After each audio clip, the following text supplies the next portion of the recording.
नमस्कार दोस्तों, जय हिंद। स्वागत है आपका आपके अपने चैनल पाठशाला विद के में। बिहार पुलिस में आपको पता है दोस्तों कि संविधान से अच्छे संख्या में प्रश्न पूछे जाते हैं और क्वेश्चन जो होता है वो बिल्कुल मजा हुआ क्वेश्चन होता है, बढ़िया क्वेश्चन होता है ना। तो आज का जो वीडियो है इसमें 30 अति महत्वपूर्ण संविधान के प्रश्न हैं। इस 30 प्रश्न को देखिए और आपका बिहार पुलिस में ये डायरेक्ट इससे भिड़ेगा, क्वेश्चन डायरेक्ट भिड़ेगा। आप देख लीजिएगा, ना भिड़े तो कहिएगा। आप वीडियो को लाइक करके रखिएगा और एग्ज़ाम जब हो तब आप मिलाइएगा कि हाँ सर ने सही बोला था, है ना।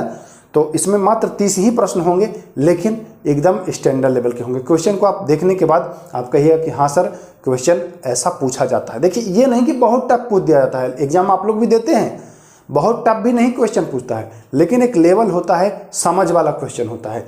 तो आज उन्हीं 30 प्रश्नों को फटाफट अंदाज में 10 से 12 मिनट में हम लोग इसको खत्म करेंगे और अपना 1 से 2 अंक सुनिश्चित करेंगे। तो चलिए पहला प्रश्न आपके सामने ये रहा।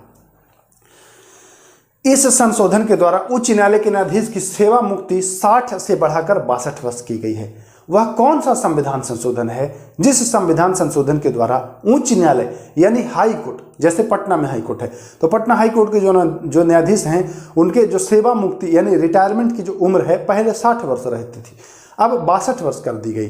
तो किस संविधान संशोधन?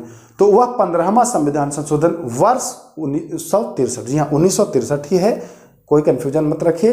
वर्ष 1963 15वां संविधान संशोधन, ये ध्यान दीजिएगा। चलिए, पंचायती राज को संवैधानिक दर्जा प्रदान किया गया। पंचायती राज को संवैधानिक दर्जा किस संविधान संशोधन के तहत प्रदान किया गया है, यह पूछा जा रहा है। तो 73वें संविधान संशोधन के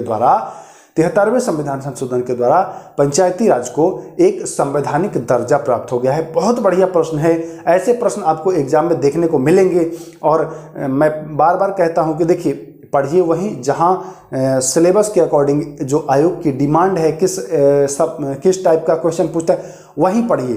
फालतू समय बर्बाद करने से लाभ नहीं होगा। सटीक जगह पढ़िए जहां आपको उसी लेवल की तैयारी कराई जाती है, तब आपका भला होगा कम समय में, है ना। ऐसे आपका लंबा समय लग जाएगा।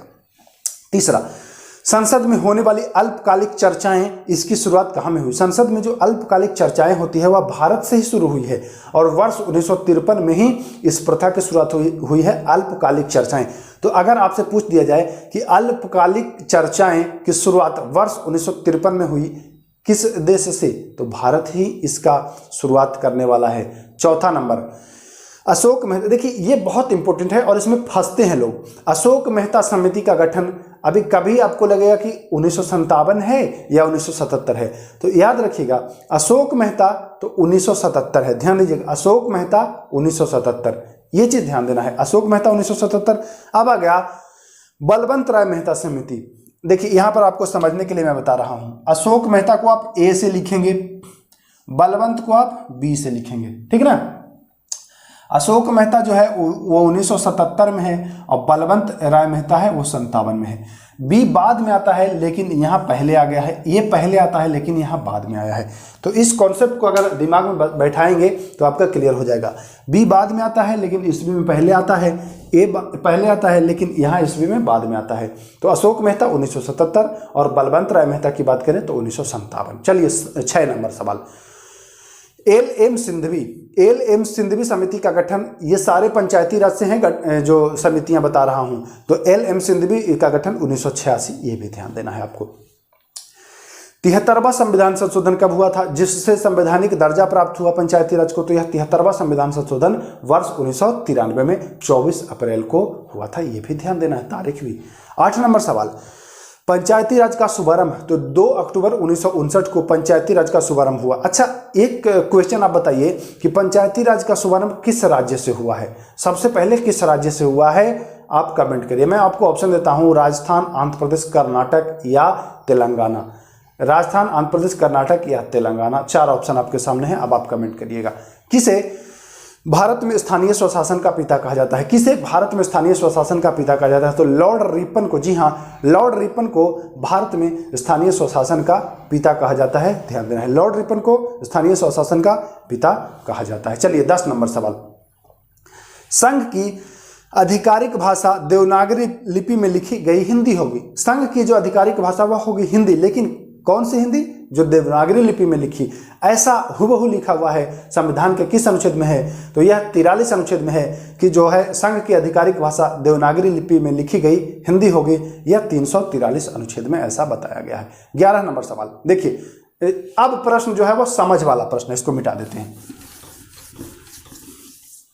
आपसे पूछा जाएगा राज्य लोक सेवा आयोग। संघ लोक सेवा आयोग तो आप जानते हैं कि किस अनुच्छेद में है? 315 में है। लेकिन राज्य लोक सेवा आयोग पूछ दे तब, तो राज्य लोक सेवा आयोग भी 315 में ही है। दिमाग नहीं लगाना है। संघ लोक सेवा आयोग और राज्य लोक सेवा आयोग दोनों 315 में है। लेकिन अगला जो प्रश्न है वह दिमाग हिलाने वाला है।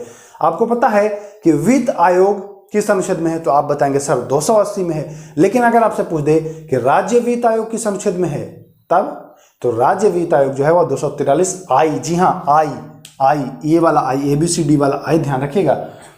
वैसे वित्त आयोग पूछे तो वित्त बताएंगे 280, और अगर राज्य वित्त आयोग पूछे, और यह पूछा हुआ है, दरोगा में पूछा गया है, तो ध्यान दीजिएगा, दरोगा से सिपाही पर ही आता है क्वेश्चन, तो ये ध्यान दीजिएगा, राज्य वित्त आयोग पूछे तो 243 आई। ठीक ना।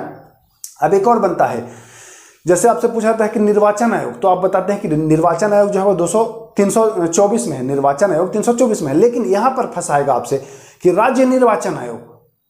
तो ऐसे प्रश्नों को अवश्य पढ़िए। आपको अक्सर ऐसे प्रश्न लोग इग्नोर कर देते हैं, नहीं बताते हैं, और वही हाल होता है। अच्छा, इसमें से जो बच्चा बिहार सब इंस्पेक्टर का एग्जाम दिया होगा उसको पता होगा कि ये सारे प्रश्न आए हैं कि नहीं, और ऐसे प्रश्न पूछे जाते हैं कि नहीं, पता होगा।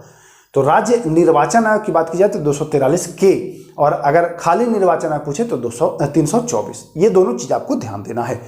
वित्त आयोग की बात की जाए तो आप बताएंगे 280, जैसा कि मैं पहले भी आपको बता चुका हूं, और निर्वाचन आयोग की बात की जाए तो बताएंगे 324। राज्य निर्वाचन आयोग 243 के, राज्य वित्त आयोग 243 आई। देखिए, राज्य निर्वाचन आयोग तो 243 के, और राज्य वित्त आयोग तो 243 आई। ये दोनों चीज को ध्यान देना है। चलिए 16 नंबर प्रश्न। सभी राज्यों के लिए एक उच्च न्यायालय की व्यवस्था होगी। सभी राज्यों के लिए एक उच्च न्यायालय की व्यवस्था होगी। तो राज्यों में अगर उच्च न्यायालय की बात की जाती है तो 214। ऐसे प्रश्न फंसते हैं अक्सर। राज्यों के लिए उच्च न्यायालय तो 214, और देश के लिए सर्वोच्च न्यायालय तो 124। इसका जिक्र है, जी हाँ, 124 में सुप्रीम कोर्ट, और 214 में देखिए, जैसे 124 तो सुप्रीम कोर्ट, और 214 तो हाई कोर्ट। ऐसे करके आप याद कर सकते हैं। तो चलिए 18 नंबर सवाल। 17 आप जान ही गए, 18 पर चलते हैं। राष्ट्रपति द्वारा महान्यायवादी की नियुक्ति होगी, ऐसा किस अनुच्छेद में लिखा गया है? तो अनुच्छेद 76 में ऐसा लिखा गया है कि राष्ट्रपति जो है वह महान्यायवादी की नियुक्ति करेंगे। तो यह अनुच्छेद 76। 19 नंबर, यह भी प्रश्न बहुत इंपॉर्टेंट है। प्रधानमंत्री का यह कर्तव्य होगा कि वह राष्ट्रपति को सूचनाएं प्रदान करे। अनुच्छेद 78, जी हाँ, अनुच्छेद 78 में प्रधानमंत्री के कर्तव्य के बारे में जिक्र है कि उसका कर्तव्य होगा कि राष्ट्रपति को वह सूचनाएं प्रदान कराए। उपराष्ट्रपति जो होता है वह राज्यसभा का पदेन अध्यक्ष होता है। तो उपराष्ट्रपति जो होता है वह राज्यसभा का पदेन अध्यक्ष अनुच्छेद 64 के अनुसार। अनुच्छेद 89 में लिखा गया है कि जो राज्यसभा का सभापति है वह उपराष्ट्रपति होगा। तो अनुच्छेद 89 और 64 दोनों में एक ही चीज है। उपराष्ट्रपति यहां बताया गया कि अध्यक्ष होता है सभा वहां का, राज्यसभा का, और वहां लिखा गया है कि राज्यसभा का जो अध्यक्ष होगा, सभापति जो होगा, वह होगा उपराष्ट्रपति।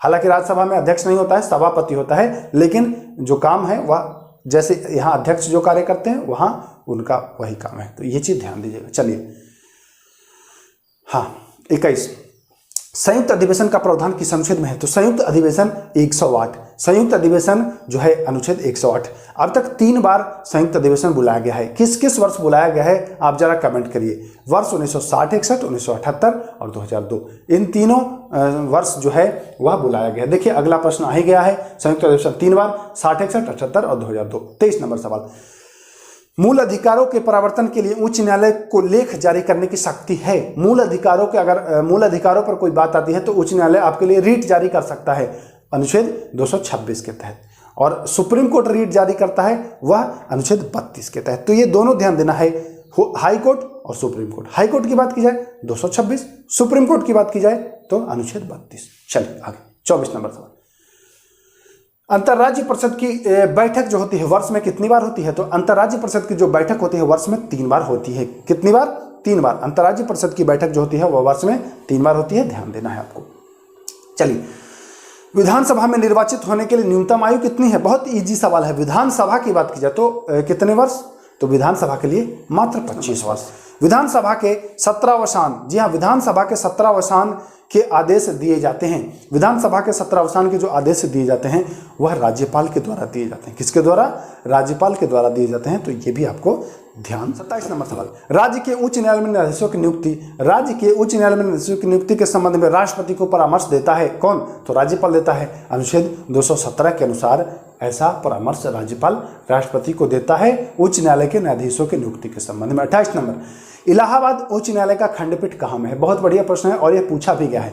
तो इलाहाबाद जो उच्च न्यायालय है, अक्सर देखिए ऐसे ये प्रश्न क्यों पूछा गया है, अक्सर जो उच्च न्यायालय होता है वो राज्यों की राजधानी में, जैसे बिहार का जो उच्च न्यायालय है वह कहाँ में है? पटना में, है ना। लेकिन उत्तर प्रदेश का जो उच्च न्यायालय है वह लखनऊ में नहीं है, जबकि राजधानी उत्तर प्रदेश की लखनऊ में है, लेकिन जो उच्च न्यायालय है वह इलाहाबाद में है। तो इसीलिए इस प्रश्न को पूछा गया है कि इसका जो खंडपीठ है वह लखनऊ में है। ध्यान दीजिएगा।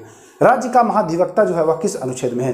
तो राज्य का महाधिवक्ता जो है वह अनुच्छेद 165 में। जैसे केंद्र के लिए महान्यायवादी होता है वैसे राज्य के लिए महाधिवक्ता होता है। महान्यायवादी के बारे में आपने पढ़ा अनुच्छेद 76, महाधिवक्ता के बारे में भी आप पढ़ लिए अनुच्छेद 165। तीसरा सवाल और आखिरी सवाल, बहुत बढ़िया प्रश्न है, ध्यान दीजिएगा। भारत में किस अधिनियम के तहत अप्रत्यक्ष चुनाव प्रणाली की शुरुआत हुई है?